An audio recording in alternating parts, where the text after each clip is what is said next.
তো hello everyone, আজকে ছোটো মিনি ব্লগে তোমাদের সবাইকে ওয়েলকাম। তো এখন আমি জাস্ট ফ্রাইডে, বুঝতেই পারছো, একটা পার্টি মুড। দাদাভাই আমাদের জন্য মিওমোর থেকে কিছু জিনিসপত্র পাঠিয়েছে সারপ্রাইজ হিসেবে, সেটা আসছে, ফোন করেছে, আমি মেসেজ পেলাম ফোনে। তো চলো দেখা যাক কি পাঠিয়েছে।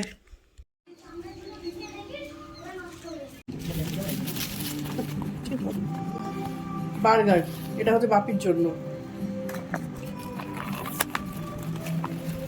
আচ্ছা, দুটো হচ্ছে চিকেন ক্লজ, এটা মার আর আমার জন্য।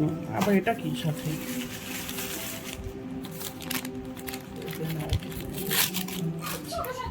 ও এর সাথে আবার কি একটা দিয়েছে এরকম। এখানে হচ্ছে মিওমোরের স্ন্যাক্স গরম, আর এখানে করেছে আমার জন্য চা। আমি এখন লিকার চাই খাই। এই করে নিলাম আমার চা, আর মা খাবে দুধের চা।